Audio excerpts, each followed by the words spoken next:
Jakarta adalah ibu kota negara dan kota terbesar di Indonesia. Jakarta terletak di pesisir barat Laut Pulau Jawa. Sebagai pusat bisnis, politik, dan budaya, Jakarta adalah rumah bagi kantor pusat perusahaan milik negara, swasta, dan asing. Jakarta memiliki banyak cerita tentang kehidupan sebagai tempat roda perekonomian, pusat bisnis, dan pusat pemerintahan. Tidak salah jika banyak pendatang yang ingin mengadu nasib di kota ini. Di balik gemerlap megahnya kehidupan Jakarta, terdapat kehidupan yang berlawanan arah. Salah satunya Kapuk Teko, yang dikenal dengan Kampung Apung. Kapuk Teko berada di pemerintah Kelurahan Kapuk yang merupakan bagian wilayah Kecamatan Cengkareng, Kota Administrasi Jakarta Barat, yang secara geografis berbatasan langsung dengan Kota Administrasi Jakarta Utara.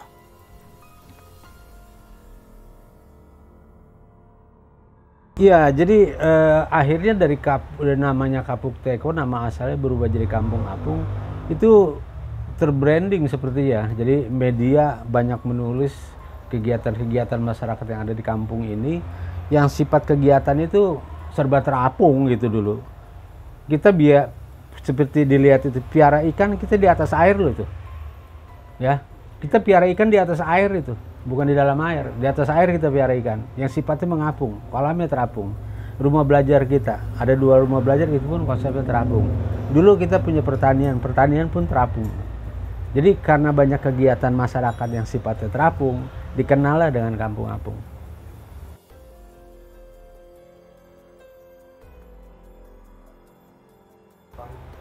Iya, untuk kondisi rumah yang saat ini mereka tinggal, itu sebenarnya mereka tinggal itu di bagian atap rumah mereka yang lama.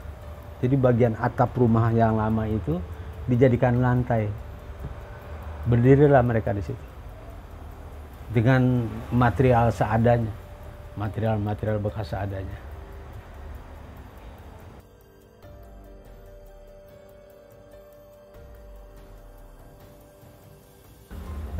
Kalau mau bercerita tentang Kampung Apung, ya sebenarnya menarik tapi sangat miris lah buat kita di sini ya. Kenapa saya bilang begitu? Karena memang 64 tahun yang lalu saya lahir di kampung ini. Sampai sekarang besar dan tua di kampung ini gitu. Jadi tahu banget kampung ini bagaimana dari awal sebelum jadi banjir seperti ini sampai dikenal dengan Kampung Apung. Nah, kampung ini sebenarnya dulunya namanya Kapuk Teko. Dan Kapuk ini kenapa jadi Kapuk Teko? Karena memang wilayah Kapuk ini sangat luas ya. Bahkan penduduk Kapuk terbesar ya. Bisa jadi di Asia Tenggara barangkali ya. Nah, kenapa begitu? Karena beberapa Kapuk, ada Kapuk Kayu Besar, Kapuk Mangga Ubi, Kapuk Muara. Di sini dikenal dengan Kapuk Teko. Nah, kemudian dari Kapuk Teko itu sendiri, kenapa sekarang berubah jadi Kampung Apung? Ini kalau menurut saya, yang saya lahir di sini sampai saat ini ada di sini, ini kampung ini jadi Kampung Apung sebenarnya akibat kebijakan pemerintah daerah yang salah. Ya, kenapa saya bilang kebijakan pemerintah daerah yang salah? Karena kampung yang sekarang kebanjiran ini itu merupakan areal pemakaman yang mestinya kita juga setuju lah. Dimanapun areal pemakaman itu menggunakan dataran tinggi. Bahkan kalau mau dihitung-hitung elevasi antara pemakaman dengan kampung yang ada di kampung ini itu sekitar 2 meter lebih. Tetapi sekarang ketinggian air di area pemakaman itu sendiri lebih dari 2 meter. Nah, kita bisa bayangkan tuh bagaimana dengan kampungnya. Tentunya rumah-rumah yang ada di kampung ini lumat, habis tenggelam. Nah, kemudian kenapa bisa terjadi seperti itu? Itu makanya saya bilang kebijakan pemerintah daerah yang salah. Karena di belakang kampung ini dulu ada daerah resapan air yang merupakan sawah produktif. Ya, itu luasnya sampai ke Danmogot. Itu ribuan hektar barangkali ya. Itu daerah resapan air. Nah, yang berdekatan dengan kampung ini nasibnya sama. Daerah resapan air itu atau sawah produktifnya itu berubah fungsi jadi areal pembangunan. Berdirilah pabrik-pabrik dan kompleks pergudangan, sehingga irigasi untuk pengairan ke kampung ini yang untuk sawahnya itu cukup lebar, sekitar lebih dari 3 meter, yang ke Kali Angke untuk air keluar masuknya daerah pertanian di sini. Itu pun diuruk nasibnya, diuruk, berdirilah pabrik di bekas areal irigasi itu.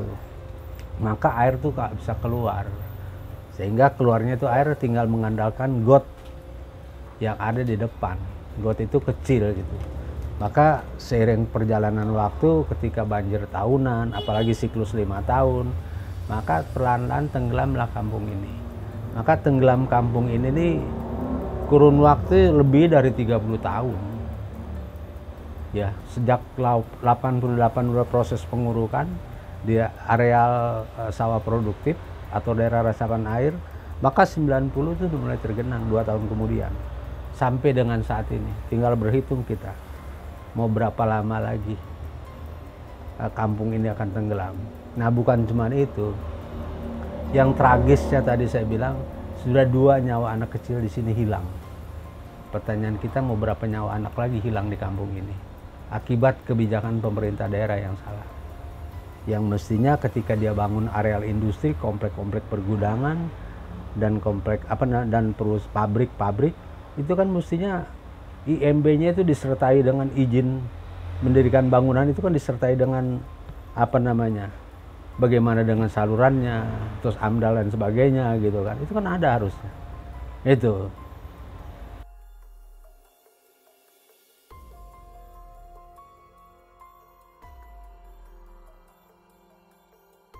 Sampai dengan saat ini, kerangka jenazah atau makam-makam itu pun masih tetap ada di situ.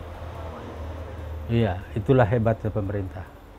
Ya, jadi yang mestinya harusnya dipindah bagaimanapun, harusnya gitu ya, makam itu nggak boleh tenggelam.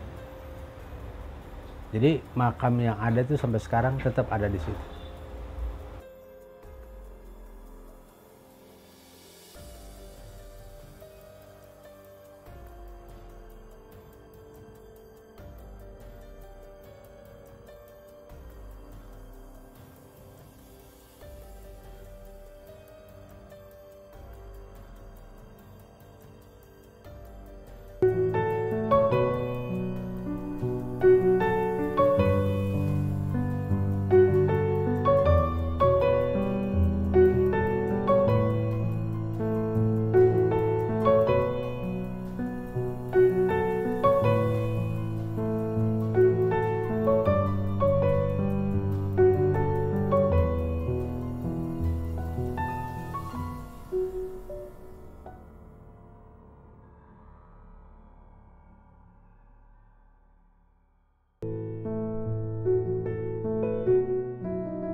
Rumah merupakan kebutuhan primer bagi makhluk hidup.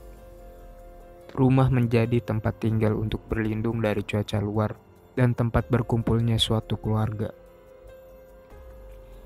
Tidak hanya itu, rumah juga menjadi tempat istirahat, melakukan kegiatan sehari-hari, dan tempat untuk menunjukkan identitas bagi setiap individu. Kampung Apung yang dulunya merupakan wilayah yang hijau sekarang tenggelam. Banjir yang tadinya sementara berubah menjadi permanen secara perlahan. Air yang tak kunjung surut mulai naik seiring berjalannya waktu. Masyarakat di Kampung Apung mulai menimbun rumahnya agar air tersebut tidak masuk ke dalam rumah. Air yang tadinya hanya setinggi lutut saat ini mencapai 2 meter. Masyarakat yang tadinya hanya menimbun rumahnya sekarang menjadikan atap rumah mereka yang dulu sebagai pondasi. Bahkan sampai saat ini, warga masih sering merenovasi rumahnya.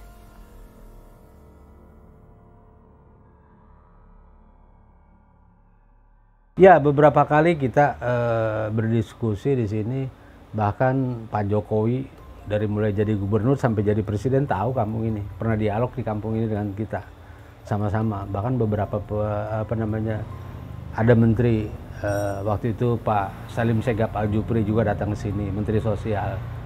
Beberapa pejabat tinggi juga pernah datang ke sini, melihat situasi dan kondisi kampung ini. Tetap saja kondisinya masih tetap seperti ini.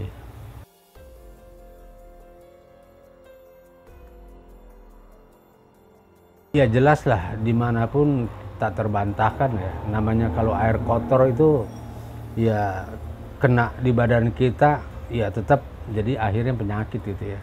Ya tapi kalau yang namanya penyakit relatif lah barangkali ya. Ya bersyukurnya alhamdulillah masyarakat di sekitar ya tidak yang sampai separah yang kita bayangkan akibat dampak dari air ini.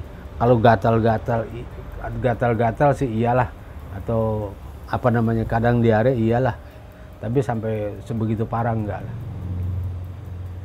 Ya dulu saya berinisiatif bersama teman-teman ya, menggalang satu kekuatan untuk masyarakat di kampung ini bagaimana caranya bisa lebih baik kehidupannya, terutama menyangkut soal air gitu ya. Karena air bersih itu kan kebutuhan yang primer sekali buat kita. Sampai dengan saat ini PAM sendiri pun di Jakarta ya, kita ini enggan masuk ke kampung ini gitu. Ini ibu kota loh ya. Ya, pintu gerbangnya negara. PAM sendiri nggak mau masuk ke kampung ini.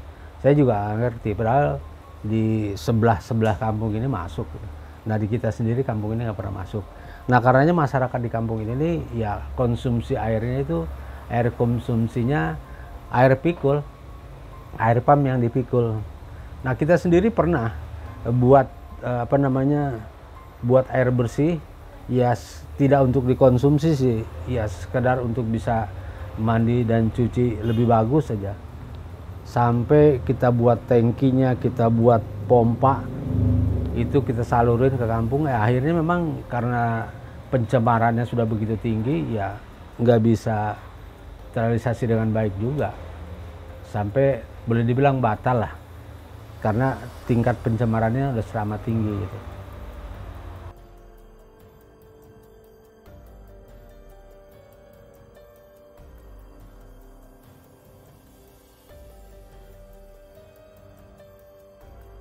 Masyarakat di kampung ini sih umum lah ya, seperti kampung-kampung lainnya ada di Jakarta.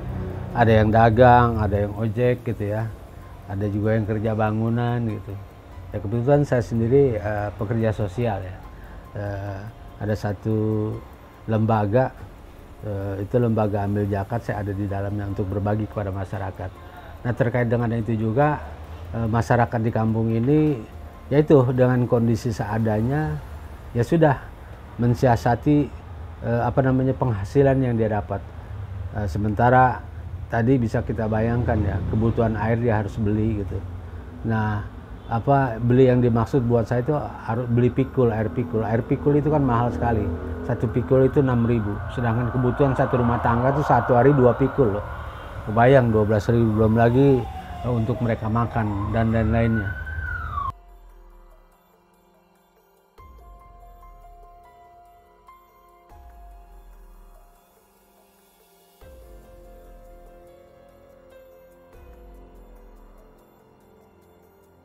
Ya berharap sih, tetap berharap lah ya. Dari dulu kita selalu berharap.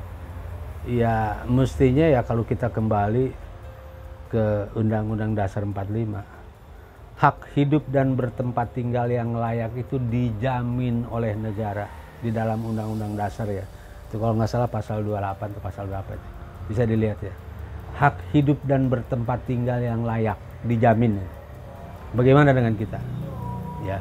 Karena kita bukan tinggal di bantaran kali, kita bukan tinggal di tanah negara. Yang kita tinggalnya adalah tanah milik kita sendiri, yang bukti hak dan kepemilikannya itu sah dikeluarkan oleh pihak BPN. Ya.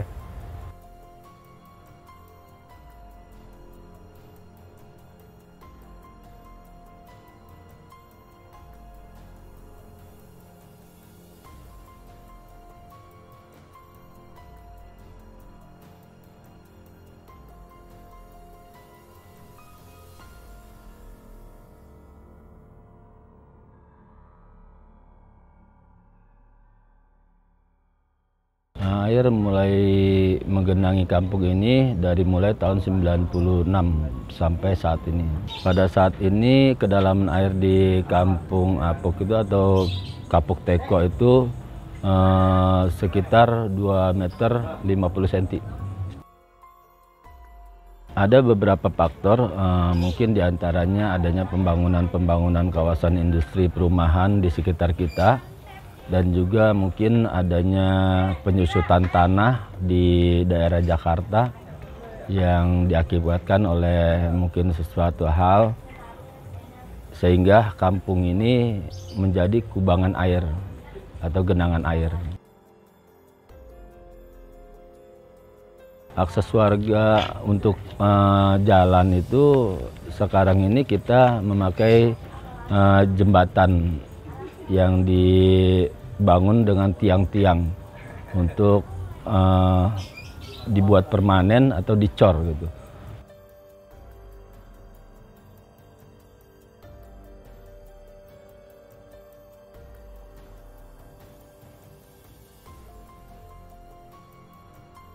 Air yang menggenangi kampung ini itu kotor, jadi air itu nggak bisa dimanfaatin.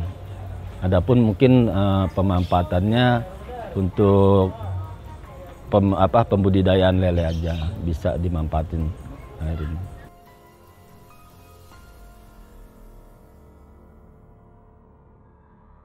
Warga di sini menggunakan air bersih itu air pikul ya, atau air yang biasa tukang gerobak itu, pakai gerobak air yang harganya satu pikul itu Rp6.000 per pikul.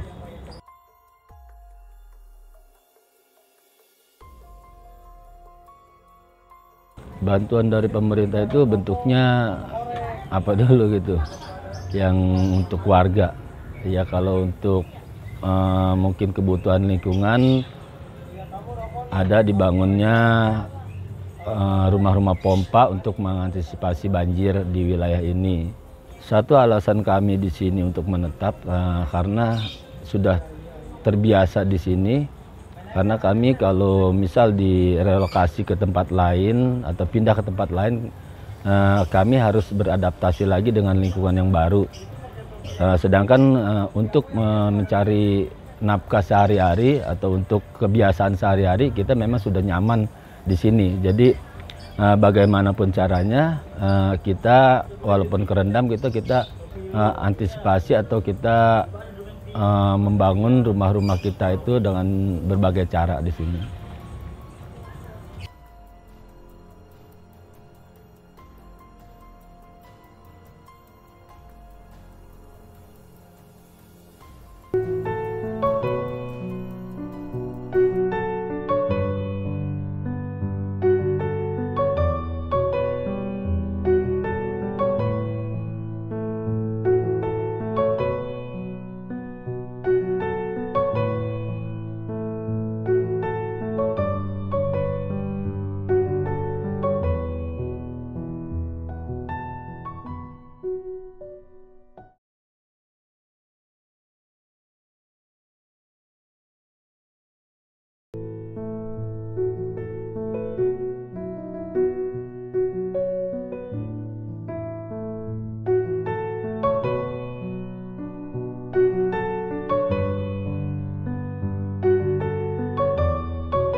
Udah 60 tahun.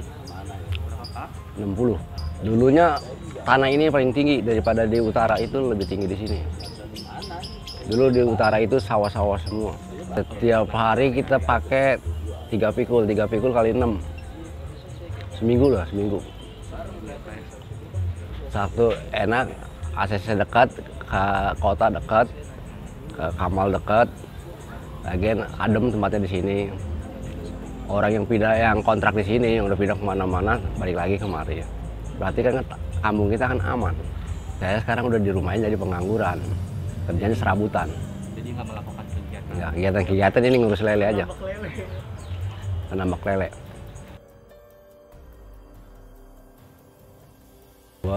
2001 Tahun 2000. baru mulain lagi. Berarti baru dimulai lagi. Iya. Pak, ya? Kalau panennya 3 bulan sekali. Maksudnya sampai habis 2 bulan sekali panen. Dirut semua 3 bulan sekali dapat bangsa 12 jutaan. Itu semuanya per bulannya. Ada dapat bangsa 3 jutaan. 3 jutaan per Ya. bulan.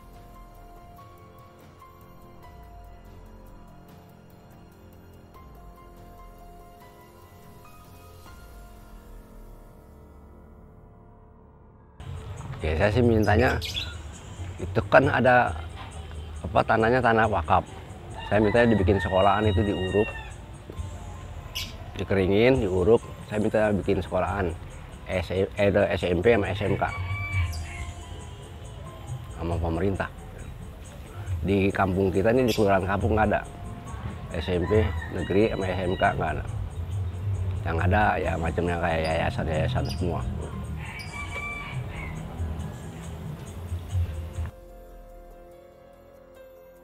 Sampai saat ini, pemerintah belum memberikan solusi untuk Kampung Apung. Penduduk Kampung Apung sering mendapatkan janji manis dari pemerintah, dan kondisi kampung tersebut masih tetap sama. Meskipun begitu, warga Kampung Apung masih tetap berharap kepada pemerintah bagaimana caranya agar air yang menggenangi kampung mereka dapat menghilang.